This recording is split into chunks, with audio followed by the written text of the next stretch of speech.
Hello, home bosses. Have you ever thought, maybe one day I will write a children's book? And then you talked yourself out of it because it sounds like something only real authors or big publishers do.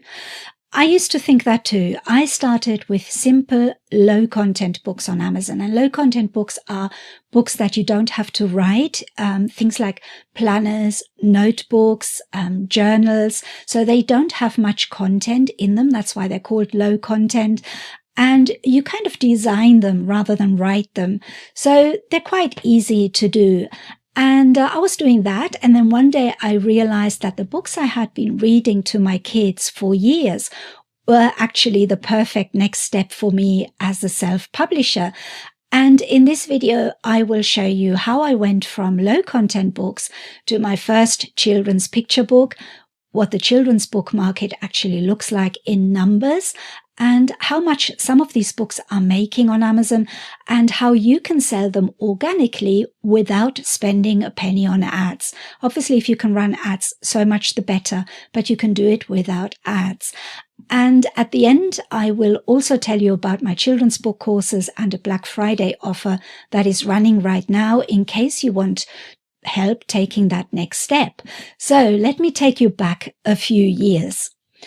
I was happily publishing low content books on Amazon KDP, and my very first book I published was a children's budgeting planner. And after that, I made some simple notebooks and journals, and I loved it because it felt achievable, and it was the way I started publishing, self-publishing. I did not have to write 80,000 words. I could learn the publishing process with something simple, like a notebook. But there was this little whisper in the back of my mind, and it said, you always wanted to write a real book. And for me, that real book was always a children's picture book. I had spent years reading bedtime stories to my kids. I knew the rhythm of those stories, the way the language is simple but not boring, the way a good page turn keeps little eyes glued to the pictures. So when I had a few low content books under my belt and I was a bit more comfortable with KDP, I realized something quite encouraging. I already understood children's books much more than I realized, just from being a mum and a reader. And the only thing I did not have yet was the belief that I could write one. I didn't start by thinking I'm going to win awards and sell thousands of copies. It started with a simple thought. What if I treat this just like my journals, one step at a time? I have the idea, I get an outline, the pictures, and I upload. So I wrote a simple story, used simple language, and focused on a clear message and a fun character. So the images were not hyper-realistic. They were simple, bold, very much like books I had always read to my kids. I got them off a site called Creative Fabrica, where you can buy ready-made images. You can also get an illustrator to make them for you. There's lots of ways to do that. But I started very simply with ready-made images. And hitting publish on that first picture book felt completely different to publishing a notebook. I was really nervous. It felt like I had crossed some invisible line from I make low content books to I'm an author. And later on, that book led to more books, awards, and students of my own who are now publishing their own children's books. So if you're sitting there thinking, I'm only a low content publisher, I want you to know this. Children's books are a very natural next step. So let's zoom out for a moment and look at the children's book market itself, because this is where a lot of people underestimate what is possible. In the United States alone, more than 250 million children's books were sold in 2022. That is over 250 million copies in a single year. Children's books are not a tiny niche. They account for around 1/3 of all books sold in the US. In fact, about 32.8% of all books sold are children's books. That's a lot. And globally, estimates put the children's book market in the multi-billion-dollar range. One recent analysis valued the children's books market at around $15.9 billion in 2023, with steady growth projected into the next decade. And if we look specifically at picture books, that segment alone is projected at around $4.7 billion in 2024, again with growth expected. In the UK, where I am, children's books have consistently been one of the strongest parts of the market. In 2023, children's books generated about 412 million in revenue. And over the last decade, they have made up roughly a third of all UK book sales. And then there's Amazon. Amazon sells at least 300 million print books every year and controls a huge chunk of the US and UK book markets. Their store lists over 32.8 million titles in total, and more than 1.4 million self-published books are released through Kindle Direct Publishing each year. So when people say the market is saturated, yes, there is competition, but there is also a lot of demand and a lot of room for very specific, well-targeted children's books. Numbers are nice, but what does that mean for you as an individual author on Amazon? Let me show you a quick way to get a feel for how much successful children's books are selling. On my screen, I have gone to Amazon and searched for children's picture book or children's book ages 3 to 5. And then clicked on some of the top results. If you scroll down the listing, you will see something called Amazon Best Sellers rank in the product details. Amazon gives each product that has at least one sale a rank. The lower the number, the better the sales. What a lot of authors do and what I teach my students is to take that rank and pop it into a free Amazon sales calculator. There are several online tools that estimate how many copies a book is selling per day and per month based on that rank. One of the reasons I love children's books as a follow-on from low content is that they are visually powerful. A notebook interior is not very exciting on Instagram, but a children's picture book is. You can market picture books very effectively without ads, simply by leaning into their visual nature. Here are a few ideas. Idea number 1 is to read aloud clips. So film yourself reading a page or two with the illustrations clearly visible, because parents love to get a feel for the tone and pacing before they buy. And idea number 2 is character-focused posts. So treat your main character like a little brand. Share character sketches, behind the scenes, drawings, and fun facts. So, for example, you could say, did you know this character was inspired by, and then tell them what your inspiration was.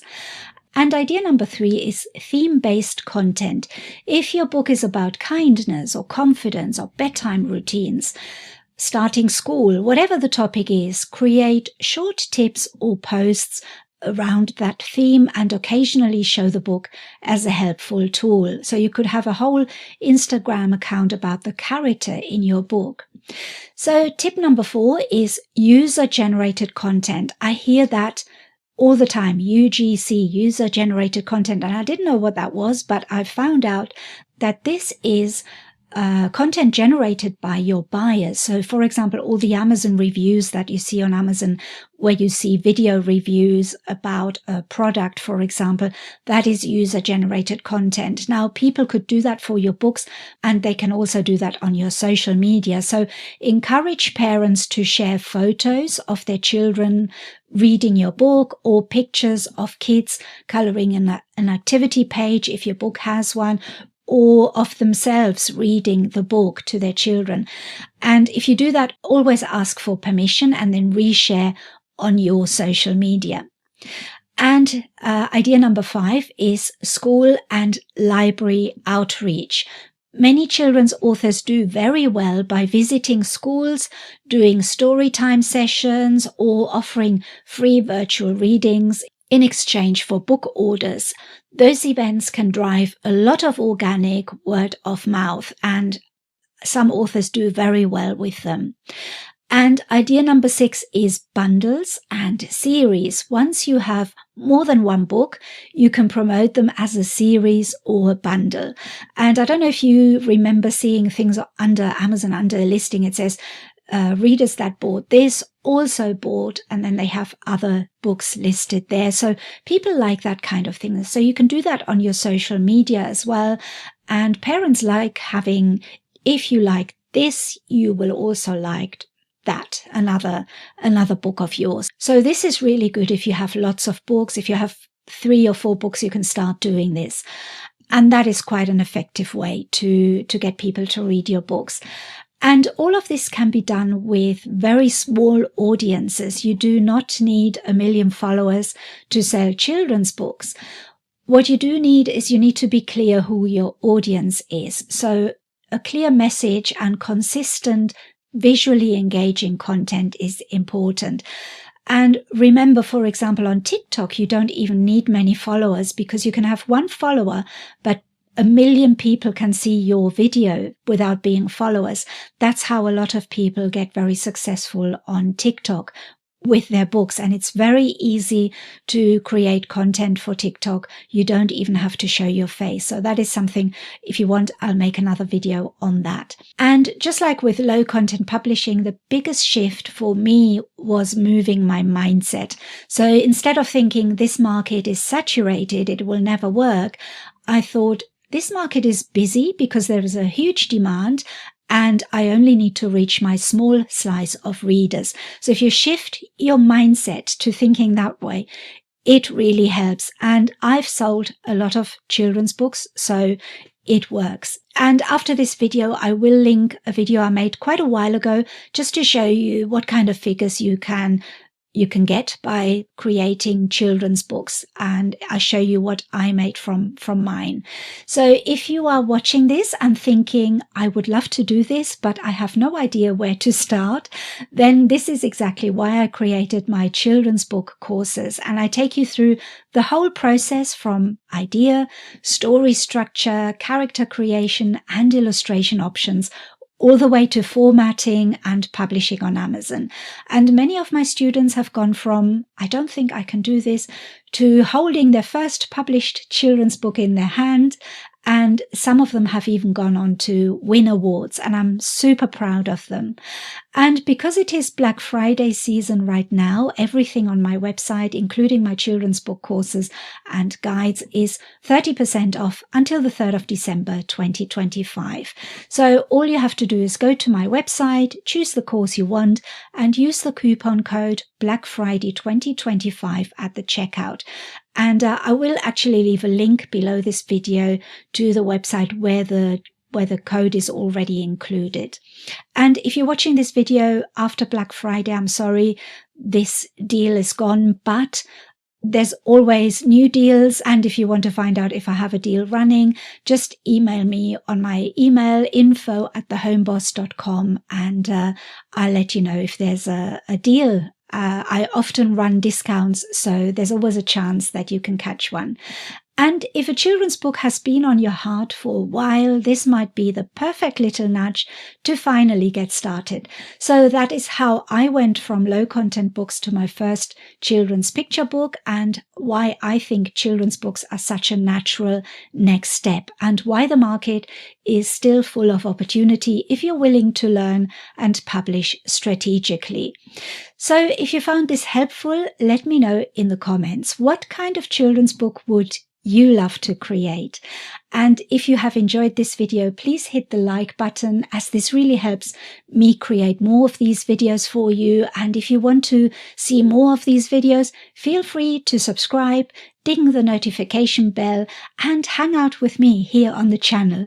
Thank you so much for watching. See you next time. Bye for now.